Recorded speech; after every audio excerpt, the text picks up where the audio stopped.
আসসালামু আলাইকুম দর্শক সবাই কেমন আছেন? আশা করি আলহামদুলিল্লাহ ভালো আছেন। আজকে দেখাবো মাইক্রোসফট অফিসে এক ক্লিকে আপনি বাংলা এবং ইংলিশ ফন্ট খুব দ্রুত চেঞ্জ করতে পারবেন এবং বাংলা ইংলিশ একসাথে লিখবেন খুব সহজে। শর্টকাট কি আজকে কিভাবে শর্টকাট কি অ্যাড করা যায় মাইক্রোসফট অফিসে এটু যেটা আমার ভিডিওতে আলোচনা করবো। তার আগে এক ছোট্ট একটা রিকোয়েস্ট, আমার চ্যানেলতে যারা নতুন আছেন তারা তা এখনই এই ইউটিউবার আলামিন চ্যানেলের সাবস্ক্রাইব বাটনে ক্লিক করে দিন, পাশে থাকা বেল আইকনটিতে চাপ দিবেন। এর ফলে নতুন নতুন ভিডিও সবার আগে আপনারা পেয়ে যাবেন। তো চলুন শুরু করা যাক।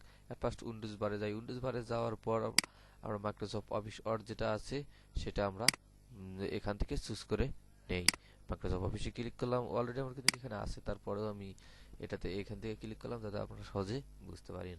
জাস্ট এরকম যখন আপনার স্ক্রিনের পর্দা আসবে, অর্থাৎ নতুন লগ ইন করার পর এরকম আসবে।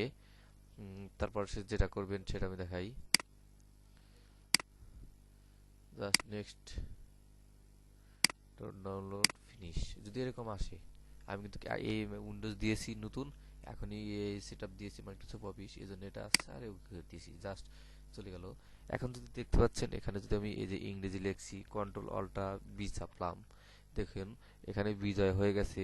তারপরেও এখানে যদি কোনো কিছু লিখতেছে বাংলা কিন্তু হয় না। এই সমস্যাটা কিভাবে দূর করব? একদম ইজিলি কিবোর্ডের শর্টকাট কি, এর জন্য আমাদের অ্যাট ফার্স্ট যেটা করতে হবে, আমাদের এইখানে এটা দেখতে পাচ্ছেন, অর্থাৎ যে ফাঁকা জায়গা উপরে আর বার, এই যে অ্যাড ডান পাশে, এখানে মাউসের রাইট বাটনটা ক্লিক করি। রাইট বাটন ক্লিক করার পর এখানে আমরা কি করব, কাস্টমাইজে চলে যাব। কাস্টমাইজে যাওয়ার পর দেখতে পাচ্ছেন এখানে আবার বাম দিকে ঠিক করে দেখবেন কাস্টমাইজ আছে নাকি। তারপরে এই আর বারে আসবেন, এখান থেকে আপনি খুঁজে বের করবেন ফন্ট। এই যে এটা হচ্ছে ফন্ট, ফন্টে ক্লিক করলাম। এখন আবার কাস্টমাইজে ক্লিক করি আমি।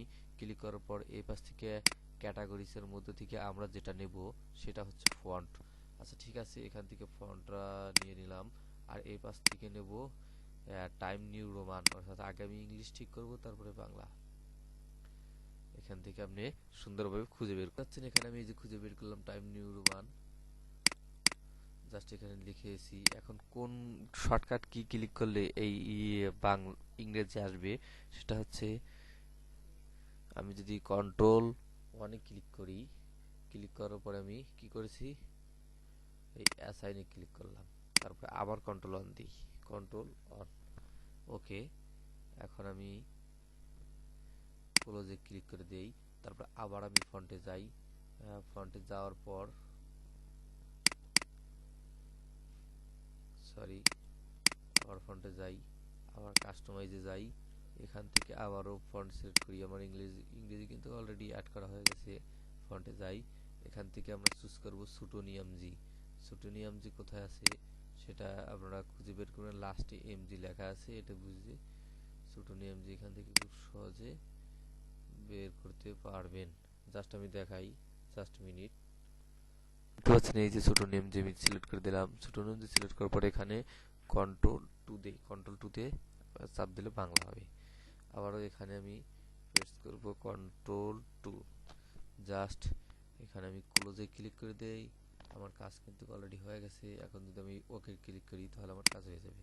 ওকে, দেখতে পাচ্ছেন এখানে একটা স্ক্রিন পর্দা আসে। এখন যদি আমি কিবোর্ড থেকে কন্ট্রোল, দেখুন এখানে কিন্তু বাংলা আছে বিজয়। এখন যদি কন্ট্রোল 2 তে ক্লিক করি, কন্ট্রোল 2, দেখতে পাচ্ছেন ছোট নিয়ম যে কিন্তু চলে আসছে। এখন অ্যাক্টিভিটি চলে আসলো। এখন যদি আমি জি আ না মিন আমি একটু লিখি, তারপরে আমরা সুন্দরভাবে বুঝতে দেখছেন আলামিন লিখেছি। এখন খানটা যদি আমি ইংরেজি লিখতে চাই তাহলে কন্ট্রোল অন, দেখুন এখানে টাইম নিউ ওয়ান চলে আসছে। আমার তো এখান থেকে খোঁজার আর প্রয়োজন হলো না। আর এখান থেকে এটা ক্লিক চেঞ্জ করব, কন্ট্রোল অল্টা বি তে আবার যদি ক্লিক করি ইংলিশ হয়ে গেল। এখন যদি আমি খান লিখতে চাই সেটার জন্য কে, sorry,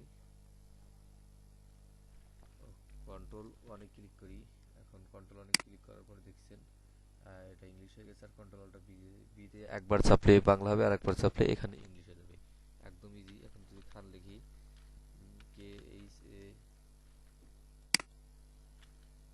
K H A N Khan, দেখতে পাচ্ছেন একদম সহজে। আরো যদি ভালো করে বুঝতে চান সেটা হচ্ছে, আমি আগে এটা মুছে দেই। প্রথমে দেখবেন আপনি কিবোর্ড থেকে কন্ট্রোল অন চাপবেন, কন্ট্রোল অন চাপলে এটা টাইম নিউ রিবন হয়ে যাবে। আর এটা ইংলিশ কিভাবে আসবে, প্রথমে তো ইংলিশই থাকে, জাস্ট ইংলিশ থাকলো। মনে করেন যে প্রথমে যদি বিজয় থাকে তাহলে কি করবেন, কন্ট্রোলটা বিতে ক্লিক করবেন, ইংলিশ হয়ে যাবে। আবার যদি বাংলা করতে চান কন্ট্রোলটা বিতে ক্লিক করি, ইংলিশ আর বিজয় ক্লাস 6 মানে বাংলা দিচ্ছেন। শুধু দুইটার মধ্যেই থাকবে, আর কোনো ঝামেলা হবে না। আর এটা যদি বাংলা করে চাই কন্ট্রোল টুতে ক্লিক করব। সরি, আবারও দেখাই, কন্ট্রোল টু। যদি আমি কন্ট্রোল টুতে ক্লিক করি তাহলে ফন্টটা চেঞ্জ হয়ে যাবে। জাস্ট মিনিট, দেখতে পাচ্ছেন ইংরেজি আছে টাইম নিউ বানান, কন্ট্রোল টুতে চাপ দিয়েছি, ছোট নেমজি হয়ে গেছে।